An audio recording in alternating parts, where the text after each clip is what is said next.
ॐ गं गणपतये नमः। ॐ ऐं सरस्वत्यै नमः। जो जगत हमारी इंद्रियों का विषय है, उसके पीछे एक सूक्ष्म जगत भी है। यानी प्रत्येक पिंड के पीछे सूक्ष्म चेतन सत्ता है। सूक्ष्म सत्ता व्यापक है, वह दृष्टिगोचर नहीं होती। 24 तत्वों में से कोई भी तत्व इंद्रिय गोचर नहीं है, लेकिन जब वह पंच महाभूत स्थूल हुए तो आकार प्रकार की रचना हुई। यह स्थूल कैसे हुए उसको समझाते हुए भगवान भाष्यकार कहते हैं, एतेषां पंचतत्वानां तामसांशात् पंचीकृत पंचतत्वानि भवन्ति। इन पंच तत्वों के तामस अंश से पंचीकरणकृत पंचतत्व उत्पन्न होते हैं।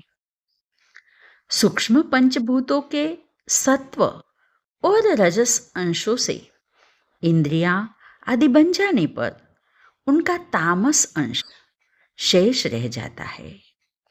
उससे ये स्थूल पंचतत्व उत्पन्न होते हैं, जिन्हें हम बाहर जगत में देखते हैं। सूक्ष्म पंचतत्व अपंचीकृत पंचतत्व कहलाते हैं और स्थूल पंचतत्व पंचीकृत पंचतत्व कहलाते हैं। अब यह पंचीकरण की प्रक्रिया क्या है, यह बताते हुए आचार्य कहते हैं, पंचीकरणम कथम इति चेत् एतेषां पंच महाभूतानां तामसांश स्वरूपम् एकमेव भूतं द्विधा विभज्य एकमेकमर्धं पृथक् तूष्णीं व्यवस्थाप्य अपरमपरमर्धं चतुर्धा विभज्य स्वार्धमन्येषु अर्धेषु स्वभाग चतुष्टय संयोजनं कार्यं तथा पंचीकरणं भवति। यदि कहे कि पंचीकरण कैसे होता है, तो ये पंचीकरण की प्रक्रिया सूक्ष्म पंचभूतों के तामस अंश में होती है। इसके लिए 5 सोपान है। पहला सोपान है, सर्वप्रथम प्रत्येक पंचभूत के तामस अंश को 2 भागों में बांट दिया जाता है। फिर दूसरे सोपान में प्रत्येक अर्धभाग को अलग रख दिया जाता है। तीसरे सोपान में दूसरे अर्धभाग के प्रत्येक पिंड को बराबर 4 भागों में विभक्त कर लिया जाता है।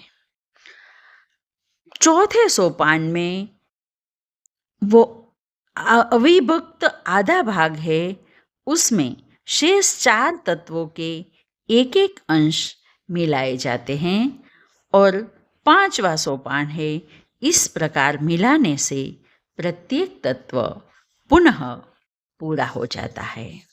यानी सूक्ष्म आकाश में अन्य तत्वों के अंश मिल जाने से वह स्थूल हो गया।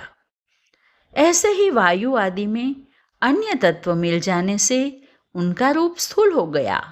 यही पंचीकृत पंचतत्व है। जिस पृथ्वी पर हम बैठे हैं, समुद्र या नदी में जो जल है, सूर्य में अग्नि का ताप है, वायु में सांस और आकाश में पृथ्वी आदि ग्रह दिखते हैं, वह पंचीकृत पंचभूत है। फिर आगे बताते हैं आचार्य शंकर, एतेभ्यः पंचीकृत पंचमहाभूतेभ्यः स्थूल शरीरम भवति। इन पंचीकृत महाभूतों से स्थूल शरीर बनता है। एवं पिंड ब्रह्मांड योरेक्यम संभूतम, और इसी प्रकार पिंड और ब्रह्मांड में एकता है। पंचीकृत महाभूतों से वनस्पति और अन्न उत्पन्न होता है। इस अन्न से हमारा अन्नमय कोश यानी कि स्थूल शरीर पैदा होता है।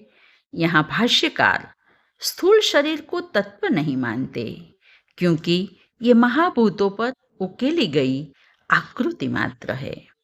वैसे ही समष्टि भी पिंडों की आकृति ही है। धातु की दृष्टि से पिंड और ब्रह्मांड में तत्वतः भेद नहीं है।